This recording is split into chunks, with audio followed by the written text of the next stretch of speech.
Are you registered to vote? I am, yes. I am registered to vote, yes. Yes, I am. Yeah. Yes. Yes, I am. I am. Yes. Yeah. I am. Yes, I am. 50% or 100 million.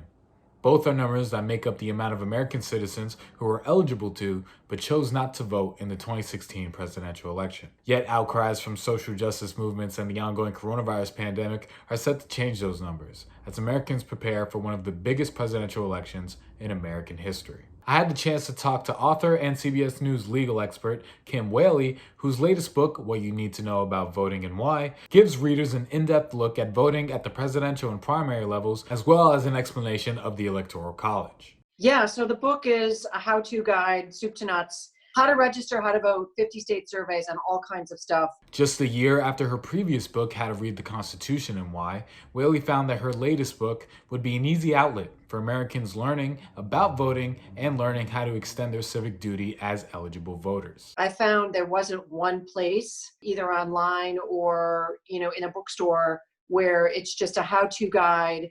You can read it in, a couple days and just be exponentially more educated on this foundational right. So that's why I wrote it. It's really to get people up to speed on where their power lies in America. Yet the timing of her book is no coincidence, as Wehle feels that now is a better time than ever for young Americans to learn about the decisions they will make that will affect the generations to come. I really felt like a personal obligation to get this out so that people had an opportunity to know how important this is. On the campus of Seton Hall University, some students also feel personal obligations when it comes to voting, such as Sarah Munoz, who understands that the path women took in fighting for voting rights should not be taken for granted. Because it's our constitutional right and women fought too hard for it, so I feel obligated to do it. All across the country, first-time voters feel the pressure of participating in their first presidential election and one that could shake the outlines of their future going forward. Yet they are still fully prepared to take that step. Just ask Jan Roque, who understands the urgency behind his vote this year. We do live in a democratic government, so we do have the choice to vote. And yes, it's given to us, so I think it is important to vote, especially right now.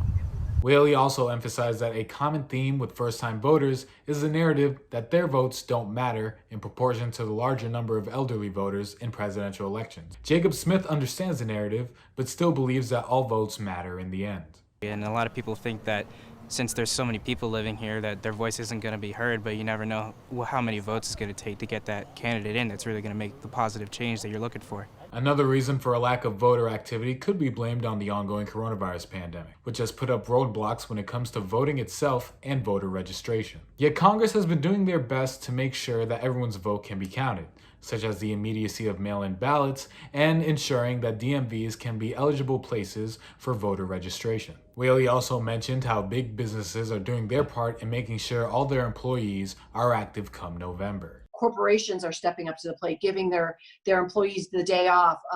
Lyft has offered free rides to and from the polls on November 3rd. So on the one hand, the registration has been down. On the other hand, I think people are understanding the implications, as you mentioned, celebrities stepping up to the plate. Wehle also asked for consistency when it comes to voting, saying that it should be something Americans think about more than just once every 4 years. I mean, there are certain things we do. We get our kids vaccinated. We get our own flu shots. I would like to see voting be one of those things, that it's just what we do. It becomes a habit.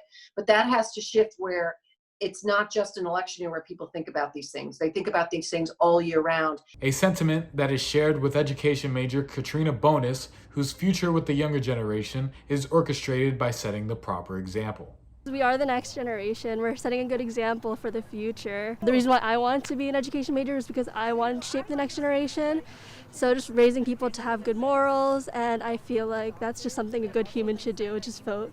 As a final message to young voters, Wehle emphasizes that the future is in their hands, saying that no amount of ignorance or arrogance is bigger than getting their voices heard, not just now, but for every presidential election to come. This is the future of America. You all are the future of America, but not if you stay home, not if you take it for granted, not if you kick back and think you have better things to do, then vote for yourselves. Registration and general voting information can be found on your Secretary of State's online website, as well as an outlet for online registration. For New Jersey, Online and in-person registration ends on October 13th, and mail-in ballots must be postmarked by October 13th. The final day to request an absentee ballot is October 23rd, and the return by mail ballot must be postmarked before November 3rd. Less than a month away until Americans make their voices heard at the edge of their seats on November 3rd. Reporting for WSOU News, I'm Ronald Castaneda.